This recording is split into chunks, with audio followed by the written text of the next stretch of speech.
अच्छा जी, अब क्या होता है कि उसके ऊपर जो है वो चार्ज लग जाता है और उसको जो है जेल में चार्ल्स डार्ने को बंद कर दिया जाता है।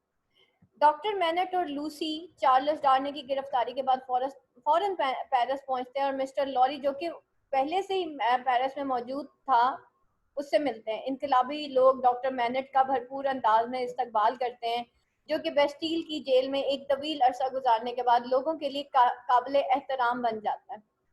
ठीक है, अब वहाँ के लोग उसको बड़ा वेलकम करते हैं। वहाँ के जो बागी होते हैं उनकी नज़र में डॉक्टर मैनेट जो है वो एक बड़ा ही एक जिसे कहना चाहिए बाइज्जत तौर पे उसको एक्सेप्ट करते हैं, क्योंकि वो भी उन्हीं मजालिम का शिकार था जिसका कि वहाँ के रिबेल्स जो हैं वो शिकार थे। यानी कि वहाँ का जो मजदूर तबका था, वहाँ का जो लेबर क्लास थी एक्चुअली, ये उस मतलब वो जितना जो है उन मजालिम का शिकार थी उतना ही डॉक्टर मैनेट भी था। इस वजह से डॉक्टर मैनेट को वो बड़े खुले हाथों वेलकम करते हैं कि डॉक्टर मैनेट आए। बागियों की तरफ से फ्रांस में जुल्म जबर का बाजार गर्म है और जागीरदार तबके से ताल्लुक रखने वाले सैकड़ों लोगों को मौत के घाट उतारा जा रहा है। हत्ता कि फ्रांस के बादशाह और मलिका के साथ भी यही सलूक रवा रखा गया। फ्रांस में इस दौर को दहशत पसंदी के दौर से ताबीर किया जाता है। 15 माह की तकलीफ दे इंतजार के बाद डार्ने की रिहाई डॉक्टर मैनेट की इंतहाई कोशिश के बाद अमल में आती है, लेकिन किस्मत की सितम जरबी के डार्ने को दोबारा इसी रात गिरफ्तार कर लिया जाता है और अब डार्ने को मिस्टर एंड मिसेस डिफार्जे और एक और शख्स जो कि अभी गुमनाम है की तरफ से मुजरिम ठहराया जाता है।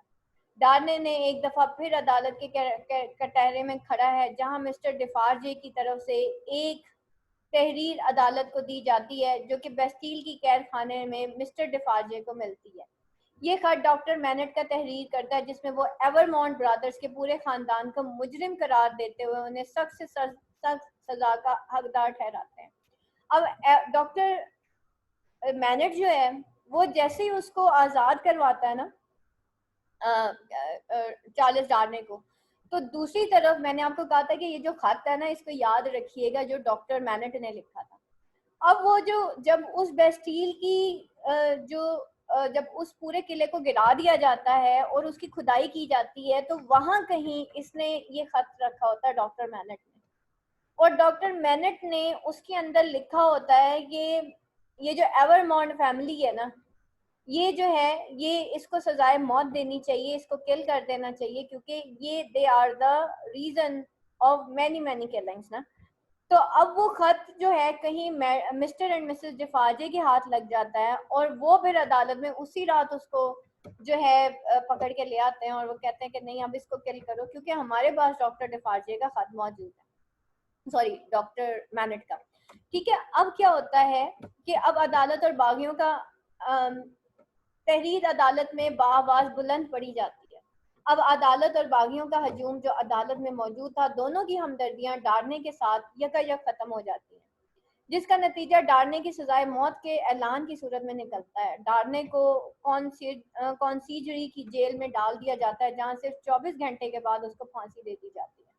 और मतलब 24 अब जो है क्या होता है कि डारने को एक जेल में डाल दिया जाता है और जहाँ पे 24 आवर्स के बाद ही उसको फांसी दे मतलब दी जानी होती है ना कि इस बंदे को 24 आवर्स के अंदर अंदर फांसी दी जाए। तो लूसी और डॉक्टर मैनेट के पेरिस जाने के बाद सिडनी कॉटन भी पेरिस आ पहुंचता है, ये जानने के बाद कि चार्ल्स डार्ने मौत की सजा सुनाई गई है। डार्ने की जिंदगी बचाने के लिए कार्टन एक मंसूबा तरतीब देता है, क्योंकि डार्ने लूसी का शोहर है जिसके साथ कार्टन हमेशा से मोहब्बत करता रहा और वो लूसी की खातिर कोई खास कारनामा अंजाम देना चाहता था। अब अपने मंसूबे को कामयाब बनाने के लिए कार्टन बारसेड नामी एक शख्स का ताउन हासिल करता है जो कि लंदन में एक जासूस के तौर पर काम करता रहा है और अब पेरिस में वही काम बागियों के साथ सर अंजाम दे रहा है। यानी कि पहले वो लंदन में एक जासूस था, अब वो पेरिस में वही काम जो है वो एज अ जासूस वहाँ पे जो है लंदन का जासूस बन के काम कर रहा होता है। और इसी शख्स के पास इस जेल की चाबियां हैं जहां डार्ने अपनी मौत का इंतजार कर रहा है। बारसेट की मदद से कार्टन जेल में डार्ने के पास पहुंचने में कामयाब हो जाता है और अपने साथ एक बेहोश करने वाली दवा ले जाता है। अब कार्टन डार्ने को मजबूर करता है कि वो अपना लिबास कार्टन से तब्दील करे। कार्टन इनकार सुनने के बाद डार्ने को बेहोश करके अपने मंसूबे के मुताबिक बारसेट को मजीद हिदायत करता है कि वो बेहोश डार्ने को जेल से बाहर ले जाए और इस गाड़ी तक पहुंचा दे जहां मिस्टर लॉरी, लूसी और डॉक्टर मैनेट उसकी आमद के मुंतजिर हैं। कार्टन और डार्ने की मुशाबियत इस मरहले पर अहम किरदार अदा करती है और कार्टन के मंसूबे को कामयाबी से हमकिनार करती है और कार्टन की जेल में मौजूद बागियों को डार्ने के फरार से बेखबर रखती है और बेहोश डार्ने को जेल से बाहर ये बता कर लाया जाता है कि डार्ने का दोस्त अभी अभी भी अभी इसको जेल से मिलने गया था, लेकिन अपने दोस्त की मौत की खबर सुनकर बर्दाश्त ना कर सका और बेहोश हो गया।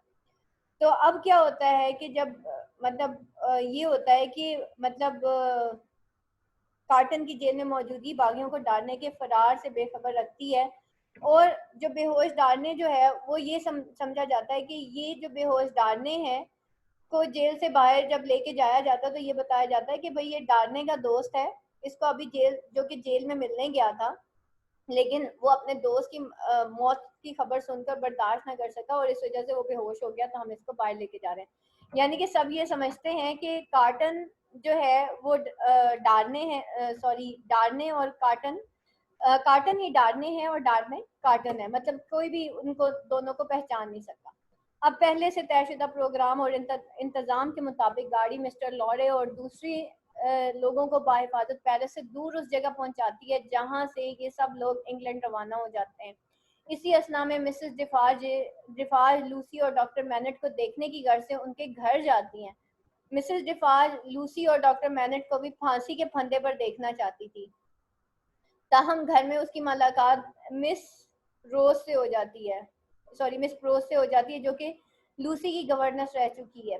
मिस प्रोस और मिसेस डिफार्जे की आपस में लड़ाई हो जाती है और इसी लड़ाई के दौरान मिसेस डिफार्जे अपनी ही निकली हुई गोली से मौत के मुंह में चली जाती है। मिस प्रोस इसके फौरन बाद जेरी क्रंचर लॉरी का मुलाजिम है के साथ पेरिस से लंदन रवाना हो जाती है। अब मिस प्रोस जो है इसके फौरन बाद क्या करती है कि जेरी क्रंचर जो है जो कि मिस्टर लॉरी का मुलाजिम है के साथ पेरिस से लंदन के लिए रवाना होती है और डार्ने की सजाए मौत का दिन आ जाता है। कार्टन जो कि डार्ने की जगह ले चुका है को दूसरे तमाम कैदियों के साथ इस जगह ले जाया जाता है जो तमाम कैदियों का मुकद्दर बन चुकी है। इस जगह पर मौजूद तमाम लोगों में से किसी को भी शक नहीं गुजरता कि ये डार्ने नहीं बल्कि कोई और है। कार्टन मौत को सामने पाकर भी इसी तरह पुरसकून है जैसे मौत उसके सामने कोई अहमियत नहीं रखती। कार्टन जो अक्सर कहा करता था कि उसकी ज़िंदगी किसी के लिए कोई मायने नहीं रखती, अपनी ज़िंदगी उसी लड़की की मोहब्बत में कुर्बान कर देता है जो हमेशा से उसके दिल में एक ख़ास मकाम रखती थी। और इसी तरह कार्टन अपनी तमाम जवानी की ज़िंदगी मस्ती में गुजारने के बाद अब आखिर में एक अजीम कुर्बानी देकर सुरखरू हो जाता है। तो एंड पे जो है जनाब जो कार्टन होता है वो एक्चुअली असल हीरो बनता है कहानी का, क्योंकि वो जो है कार्टन ने अपनी सारी जो जिंदगी होती है वो मस्ती में गुजारी होती है, ऐशो इशरत में गुजारी होती है, जिसकी वजह से लॉरी उसको लूसी जो है वो उसको पसंद नहीं करती और जिसकी वजह से वो जो है कार्टन की जगह जो है डार्ने का इंतखाब करती है। लेकिन at the and he proved कि वो जब अपनी कुर्बानी देता है तो एक्चुअली वो प्रूव करता है कि वो भी एक अच्छा इंसान है। तो एंड में जो है उसकी कुर्बानी के साथ जो है वो एक न्यू जिंदगी स्टार्ट होती है जो कि लॉरी और डार्ने की स्टार्ट होती है। तो लॉरी एंड डार्ने की दोबारा उसकी जिंदगी देने में किसका हाथ था? वो कार्टन का हाथ था। दूसरी तरफ कार्टन का कैरेक्टर ये भी सिंबलाइज करता है कि कई लोगों की कुर्बानी के बाद जो है फ्रांस के जो हालात हैं वो भी ठीक हुए और उसके साथ साथ जो लंदन है उसके हालात भी ठीक हुए। तीसरी जो इसके अंदर एक चीज जो हमने देखी, जो एक सिग्निफिकेंस देखी कि जब भी कहीं पे क्रूएलिटी होती है that leads to the any revolution. जब हद से ज्यादा क्रूएलिटी बढ़ जाती है तो वो रेवोल्यूशन होता है वहां पे। लेकिन जो रेवोल्यूशन होता है उसके अंदर जब इंसान इंतकाम पे आ जाता है ना तो वो राइट एंड रॉन्ग नहीं देखता। जस्ट लाइक मिसेस डिफार्ज हर उस इंसान को किल करना चाहती थी जिसका कहीं से भी ताल्लुक मिस्टर मैनेट एवरमॉन्ट फैमिली से है या किसी लैंड ओनिंग फैमिली से। तो जब इंसान इंतकाम की रिवेंज की आग में जलता है तो फिर वो राइट एंड रॉन्ग नहीं देखता। फिर वो सिर्फ बदला लेता है, और उस बदले की वजह से जो मोमेंट्स क्रिएट होती है। तो कहा यह जाता था कि ये जो फ्रेंच रेवोल्यूशन हुआ, इसकी वजह से जो पेरिस है उसकी जो गलियां हैं वो खून से, वो ब्लड रिवर्स बन गई थी। इस हद तक वहां पे जो है इस फ्रेंच रेवोल्यूशन के गलत इफेक्ट्स हुए थे। वहां के बादशाह को किल कर दिया गया था, उसको एग्जीक्यूट कर दिया गया था। आम आवाम ने जो है वो एक मोमेंट, एक तहरीक चली थी जिसकी वजह से मुल्कों का बड़ा नुकसान होता है।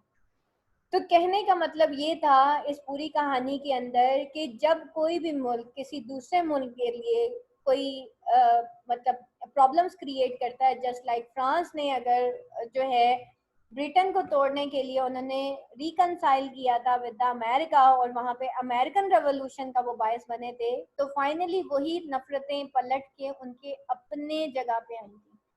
तो इस कहानी में जो, अगर हम चार्ल्स डिकन का व्यू पॉइंट देखें, तो Charles Dickens was against these moments. Charles Dickens ये कहता है कि ये मोमेंट्स होनी नहीं चाहिए, ठीक है। उसकी एक एंटी मोमेंट सोच थी, और एट द एंड वो जो सेक्रीफाइस देता है ना, जो एट द एंड जो कैरेक्टर होता है हमारा, क्या कहते हैं उसको, artist, sorry, carton. Carton, Sydney carton जो था। तो सिडनी कार्टन बेसिकली जो सेक्रीफाइस देता है, ये वो लोग हैं जो कि वाकई चाहते हैं कि ये जो फसाद है, ये हेट्रेड है, ये नफरतें हैं, ये रिवेंज है, वो ख़त्म हो जाए। तो हमेशा अजीम लोग जो होते हैं ना, वो जाके सेक्रीफाइस देते हैं। तो ये ब्लड शेड्स जो हैं, यानी कि इन ब्लड शेड्स को रोकने के लिए अजीम लोगों को किल किया जाता है, उनके सेक्रीफाइसेस होते हैं, तब जाके ये ब्लड शेड्स खत्म होते हैं, और तब जाके एक न्यू लाइफ स्टार्ट होती है। तो every revolution needs a lot of sacrifices, a lot of killings, और उन किलिंग्स के बाद जाके कहीं पे फिर उन मुल्कों के हालात बदलते हैं। तो ये कोई एक दो साल की कहानी नहीं है, ये तकरीबन 15 से 25 साल की कहानी है, जो कि फ्रांस में भी हुआ, और उससे पहले अमेरिकन रेवोल्यूशन के दौरान भी यही सब कुछ हुआ था कि अंदरूनी खाना जंगी हो गई थी, और उस अंदरूनी खाना जंगी के नतीजे में अमेरिका आज़ाद हुआ था ब्रिटेन से। और इस तरफ जो है फ्रांस जो है, क्योंकि इसने बहुत ज़्यादा पैसा पंप कर दिया था एक दूसरे मुल्क को गिराने के लिए, तो उसके अपने हालात ख़राब हो गए। तो जब हम बेटा नफरतें फैलाएंगे तो वो पलट के हमारे ही घर में आएंगी। अगर हम एक सोसाइटी, बैड सोसाइटी का पार्ट बनते हैं, तो कल को हमारे बच्चों ने भी उसी सोसाइटी में जाना है। इसलिए कहते हैं तो कुरान मजीद में ना, हमने इस उम्मत को इसलिए पैदा किया कि ये बुराई, हमने उम्मत मुस्लिमा को इसलिए निकाला, पैदा नहीं किया, सॉरी, निकाला, उखरिजत लिन्नासी तामुरूना बिल मारूफ व तनहौना अनिल मुनकर, कि हमने इस उम्मत को इसलिए निकाला। ये जो हम कहते हैं ना, ला इलाहा इल्लल्लाह मुहम्मदुर रसूलुल्लाह, ये कहते ही हमारे ऊपर खाली लेबल नहीं लगाना कि वी आर द मुस्लिम। जो फर्स्ट थिंग इज दैट हमने उस उम्मत को इसलिए निकाला ताकि ये नेकी का हुक्म दे और बुराई से मना करे, नेकी का हुक्म। और आप ये देखें कि वेन एवर हम, और हमेशा ये जो बुराई ख़त्म का स्टार्टिंग होती है ना, वो अपने से होती है। आज अगर हम हेट्रेड फैला देंगे तो बेटा वो हेट्रेड पलट के एक ना दे एक दिन हमारे घर ज़रूर आता है। सेम इज़ द केस, ये जितने भी ममालिक हैं, आप देख लें अमेरिका ने क्या किया, उन्होंने अफगानिस्तान को गिराने के लिए कितना पैसा पंप किया, लेकिन फाइनली उनकी अपनी इकोनॉमी डिस्टर्ब हो गई। So that is the thing. Whenever you will do that, whenever you will spread the hatred, whenever you want to destroy and distract anyone, the consequence, you have to face the dilemma then. You have to face the consequences of that thing. उस वक्त तो इंसान बड़ा enjoy कर रहा होता ना, अच्छा हुआ जी, बड़ा अच्छा हुआ इसके साथ, लेकिन वो अच्छा नहीं होता, एक्चुअली वो बहुत बुरा होता है, और वो सारे पलट के हमारी तरफ ही आते हैं। इसी तरीके से ममालिक के अंदर हम लोग जो हैं, हम पीपल कॉन्शियस हैं, हम लोग जो हैं, हम पर्सनैलिटी कॉन्शियस लोग हैं, हम शख्सियत परस्त इंसान हैं। यानी कि एक शख्सियत ने कह दिया हम जो हैं या तो जो है इमरान खान के पुजारी हैं, या हम नवाज शरीफ के पुजारी हैं। हमारी अपनी तो कोई सोच ही नहीं है। कोई भी इंसान, चाहे वो मैं हूँ, आप हैं, या एनीवन है, कोई भी इंसान दूध का धुला हुआ नहीं होता। और शख्सियत परस्ती जो है ये शिर्क है, ठीक है, शख्सियत परस्ती शिर्क है। इसलिए मैं यही बात करती हूँ ना कि बेटा कभी ये मत कहिएगा कि हम आसमा की वजह से कामयाब हैं।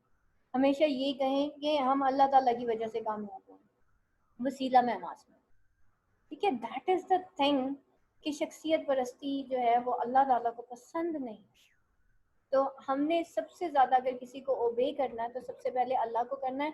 उसके अंडर रह के अगर कोई शख्सियत, चाहे फिर वो हमारे वालिदैन ही क्यों नहीं है, अगर वो उनके अंडर रह के हमें ऐसा हुक्म देते हैं जो कि अल्लाह ताला के हकूक़ की नाफरमानी नहीं है, देन डू दैट। अदरवाइज अगर आपके पेरेंट्स आपको ये कह दें कि भाई ये तुम काम करो, हालांकि वो अल्लाह के जो लॉज एंड रूल्स हैं उसके खिलाफ जा रहा है, तो आप वो नहीं कर सकते, चाहे फिर वो आपका शोहर ही क्यों ना है। अल्लाह के हकूक़ के एंड पे अल्लाह ताला के हकूक़ की, अल्लाह ताला के अहकामात की बगैर तामील, जैसे बहुत सारी लड़कियां होती हैं ना, वो ये कह रही होती हैं हम आईब्रोज इसलिए बनाते हैं हमारे मियाँ को, ताकि क्योंकि हम तो मियाँ के लिए तैयार होते हैं। जो चीज़ हराम है वो हराम है, वो फिर चाहे मियाँ के लिए क्यों ना हो। आप अल्लाह के अहकामात की तावील नहीं कर सकते। जो अल्लाह के हकूक़ के अंडर रह के जो काम आप करते हैं, वैसे कौन सा हम अपने हस्बैंड की सारी बात मान लेते हैं, मानते ऐसी जिद करते हैं कि सारे काम करा देते हैं। तो दैट इज द थिंग। तो यहाँ पे अगर कन्विंसिंग लेवल आता है तो वो हम नहीं, हालांकि कुछ भी फर्क नहीं पड़ता, आईब्रोज बनाए या ना बनाए, शक्ल फिर वैसी होती। That is the thing. चले जनाब अब आगे चलते हैं, दैट इज आवर कैरेक्टर्स।